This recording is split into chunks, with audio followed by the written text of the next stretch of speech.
On se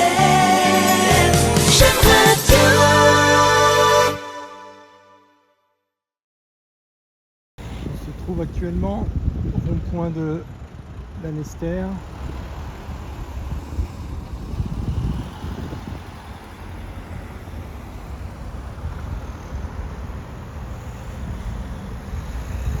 Vincent Allione, vice-président de la FTI 56. Et Romain Beaufils, représentant de la FTI 56. Alors FTI 56, Fédération des taxis indépendants du Morbihan, c'est une branche de la FNTI, Fédération nationale des taxis indépendants. Chaque région en fait a sa propre structure locale avec des présidents et vice-présidents pour mener des actions territoriales. Vous pouvez nous expliquer un petit peu ce mouvement national, social qui vous unit aujourd'hui, lundi 19 mai? Alors le premier sujet à aborder, c'est que déjà les 4 fédérations se sont entendues sur ce mouvement. Donc c'est pas que à la FTI 56 qui avons pris la décision, c'est les 4 fédérations qui se regroupent pour... Quelles sont ces fédérations? Alors il y a la FNAT, la FTI, la FNDT et l'UNT. Voilà. Donc ces 4 fédérations appellent aujourd'hui un mouvement de grève suite à la parution au journal hier de la nouvelle convention de la sécurité sociale qui implique en fait beaucoup de choses dégradant notre travail, c'est-à-dire une baisse tarifaire conséquente, du transport partagé et beaucoup de lignes qui ont été soulevées, quoi. Alors justement, cette baisse tarifaire, alors on l'impute à un déficit des caisses nationales d'assurance maladie. On parle de 6 milliards et on dit que les taxis, notamment ceux conventionnés, ont leur part de responsabilité avec 3 milliards. Qu'est-ce que vous en pensez par rapport à ce qui est dit? Aujourd'hui, le problème, c'est qu'on est simplement des exécutants à notre niveau. C'est pas nous qui signons les bons de transport, c'est les médecins. Donc il faut plutôt aller taper du côté des médecins. La population est vieillissante, il y a une chute de la natalité en France. Factuellement, il y aura plus de malades et ça va augmenter. Les déserts médicaux aussi? Mais bien sûr, dans les années à venir, il y aura de plus en plus de malades. On voit bien, la population va vers des maladies beaucoup plus graves, beaucoup plus intenses. Regardez Alzheimer, voilà, c'est de l'affection longue durée, c'est lourd, des cancers qui augmentent, etc. Donc aujourd'hui, en fait, qu'est-ce qu'on veut faire de notre pays? Parce qu'on est en train d'enlever, au-delà du taxi, on enlève les droits du citoyen. Aujourd'hui, vous perdez votre droit d'avoir un taxi qui vous emmène lorsque vous êtes malade, que vous êtes en, par exemple, chimiothérapie, vous avez des vomissements, vous avez des migraines, à vous cogner la tête contre les murs. La fatigue, tout simplement. Voilà. Vous sortez de chimiothérapie, vous n'allez pas danser le soir. Vous êtes cassé, vous n'avez qu'une envie, c'est de rentrer chez vous tranquillement, que votre taxi qui prend soin de vous, parce qu'on prend les clients jusqu'au service pour les déposer, mais au retour, on va les chercher dans les services. Donc certes, ça a un coût pour la sécurité sociale, mais moi, à l'heure actuelle, j'ai un véhicule 6 places, donc je vais parler principalement du transport partagé. Donc si j'ai 6 personnes à m'occuper à la descente de l'hôpital de Lorient, GHBS, qu'est-ce que je vais faire? Vous pensez que je vais aller dans les services, déposer la mamie qui est avec sa canne, qui va je sais pas, qui comprend pas le système, parce que maintenant tout est informatique, avec sa carte vitale, l'enregistrement électronique par borne. Mais non, moi je prends ma petite mamie, je la prends par la main, je lui prends sa carte vitale, je fais l'admission et je vais dans le service la déposer. Voilà. Et quand elle a fini, la secrétaire m'appelle et je viens la récupérer dans le service. Voilà. Ça, c'est un service qu'on ne pourra plus rendre. C'est parce que à 6 personnes dans le véhicule, vous pensez que j'aurais sûrement autre chose à faire. Voilà. Ou alors je vais passer une demi-journée à satisfaire tout le monde. Parce que être taxi, c'est aussi un investissement, c'est du temps. Il y a un impact aussi sur votre vie familiale. C'est un investissement moral, physique, financier. Et c'est notre vie, quoi. On fait que ça. On vit taxi. Ma femme, on est 2 anciens militaires, là, devant vous. Nous, ma femme, depuis ça fait 1 an et demi que je suis taxi, elle me dit je te vois moins que quand tu étais à l'armée. Voilà. C'est sûr, c'est un investissement personnel et il faut que la famille suive derrière. Donc à l'heure actuelle, moi personnellement, ma femme me suit, mais combien de temps? On est à plus de 12 heures de travail par jour. Je ne vous parle même pas de la paperasse qu'on a derrière, mais de travail physique, on est à plus de 12 heures par jour. Alors, selon vous, qu'est-ce que ça peut cacher derrière justement ces baisses de remboursement? Est-ce que vous pensez qu'on va vers une espèce de privatisation du remboursement par rapport à ceux qui en ont besoin? On parle notamment de l'ubérisation. Donc moi j'aime pas leur faire leur pub à Uber, je suis pas pour eux, mais en fait on y va directement. Le retour se fera via par plateforme. Les plateformes numériques sont déjà prêtes à prendre la part de marché. Donc en gros, quand on va vous déposer, ça sera votre taxi qui vous déposera et ça sera la plateforme qui vous ramènera chez vous avec un détour majeur, parce que si vous êtes 6 à être déposé, vous n'allez pas rentrer en 15 minutes chez vous. Donc il y a réellement un impact à tous les échelons de votre profession. C'est immédiat, hein. Nous on est touchés en ville, moi je suis de nuit, donc je le vois, le Uber sur l'Orient, bon c'est pas ça, mais sur Paris, les grandes villes, etc., ils ont absorbé tout le marché. Vous vous retrouvez avec des taxis qui font des heures et des heures de station, c'est plus du tout rentable. Et le problème c'est Uber aujourd'hui ne paye pas d'impôts, ne paye pas d'URSSAF en France, et tout cet argent part à l'étranger. Donc on a d'un côté des artisans locaux qui vivent locaux, dépensent locaux, sont investis locaux, face à une société qui vient juste pour siphonner l'argent. Et bientôt ce sera l'argent public s'ils accèdent à la CPM. Donc les 3 milliards que coûtent les taxis aujourd'hui, ces 3 milliards-là, en attendant, ils sont réinvestis dans l'économie française. On achète des voitures, on paye des impôts. On vit local. Ces 3 milliards-là, demain, ils seront aux États-Unis.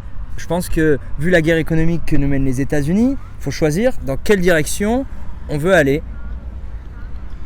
Si vous n'obtenez pas, d'ailleurs, en termes de revendications, quelles vont être vos prochaines actions, vos moments forts? Alors là, je pense qu'on vit au jour le jour, parce que les ministres, pour l'instant, n'ont pas reçu les fédérations. Ce sont que les sbires qui ont reçu nos fédérations. Donc pour l'instant, le mouvement, il ne bougera pas.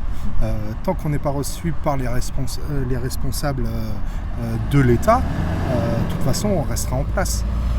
Là, à l'heure actuelle, nous, sur le rond-point, on est prévu jusqu'à 18h, mais on est déjà en train de parler de qu'est-ce qu'on va faire par la suite.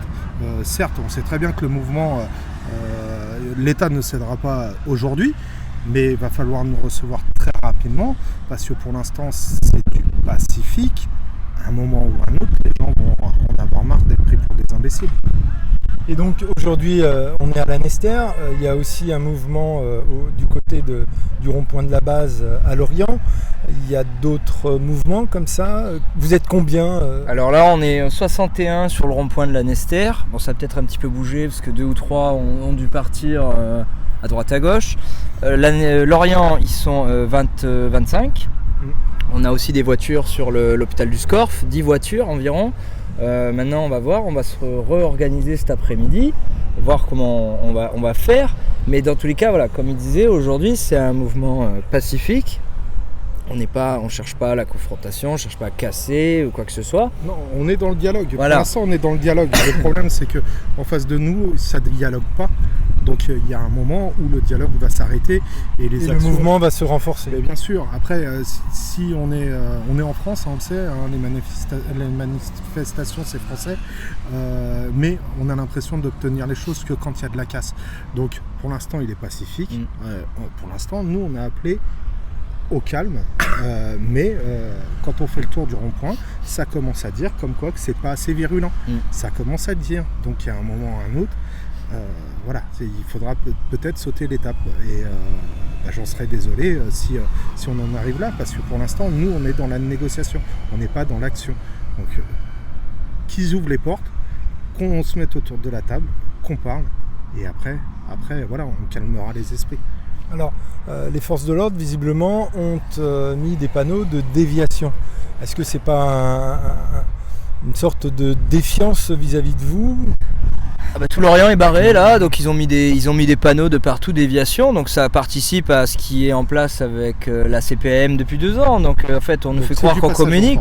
Mais en fait, non, faites votre grève là-bas dans votre coin, de toute façon, on va trouver une solution alterne.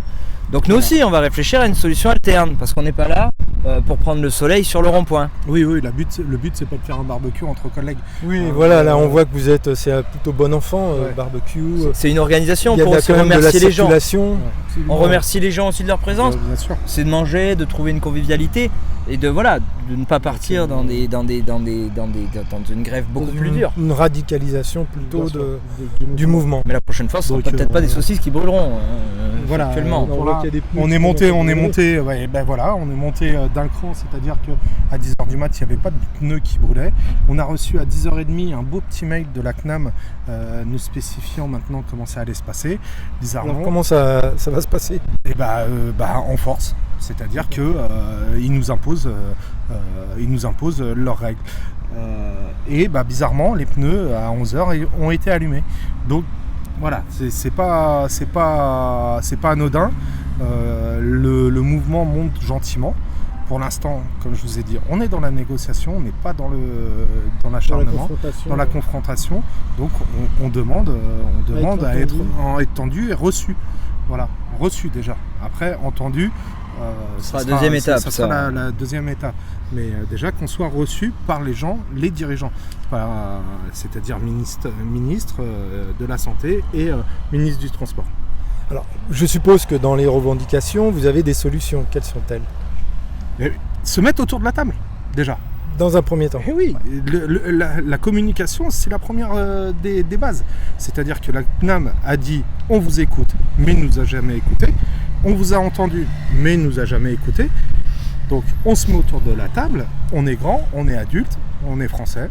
Donc, qu'est-ce que vous proposez, justement? Il y a un double débat aujourd'hui, je peux revenir dessus. C'est, oui, la CPAM, mais il y a aussi le problème des plateformes. Uber, Bolt, Hitch, qui aujourd'hui font de ce qu'on appelle de la maraude électronique. C'est strictement interdit par la loi. Ça, c'est quelque chose qui appartient au taxi. On a payé pour ça. Pour notre commune de rattachement, je précise. On ne peut pas aller faire de la maraude, chercher des clients sur une ville où on n'a pas de licence de stationnement, d'autorisation de stationnement, une ADS. Donc aujourd'hui, il n'y a pas de la réglementation du VTC est tournée en leur faveur. Il n'y a pas de numerus clausus. Il n'y a pas d'obligation de contrôle, voilà. Et ils font de la maraude. Et aujourd'hui, ça dérégule totalement notre activité parce que nous, à côté, on répond à énormément de règles et on voit bien que de l'autre côté, c'est pas du tout ça. Donc, si demain ils accèdent à la CPM, alors là, il n'y aura plus du tout de règles dans plus aucun domaine. Les règles du taxi. Donc les règles du taxi, c'est-à-dire se faire sanctionner parce qu'on est en vert sur une commune voisine, parce que les Uber ont pris le marché, donc on va monter aussi au créneau. Ça va être très bien dans les entrées d'hôpitaux, les conflits Uber-taxi. Donc à l'heure actuelle, c'est un marché du taxi. Il faut que ça le reste, le marché soit au taxi, quoi. Alors si vous aviez quelque chose à ajouter, ça serait quoi? L'écoute. L'écoute, l'écoute, tout simplement. Faut qu'on soit reçu, qu'on se mette autour de la table. On sait très bien que la France, il n'y a plus d'argent. Monsieur Macron est très fier de nous l'annoncer toutes les semaines. Maintenant, il faut de l'écoute. On est prêt à faire des concessions, bien sûr. On n'est pas bête. On est français et on veut que la France avance. Par contre, dans le bon sens. Des concessions, mais pas à n'importe quel prix. Voilà, exactement. Et surtout que l'argent ne part pas dans comment s'appelle, aux États-Unis ou comment s'appelle, Bolt, c'est en estonien. Estonie, voilà, Estonie. Estonie, que ça reste en France. Vous savez, moi, je me déclare un salaire de 1 200 €. Je paye 580 € d'URSSAF. Voilà. 1 200, 580 €. Voilà, c'est simple, je paye mes impôts. Merci beaucoup pour Chum Radio. Merci à vous. Merci.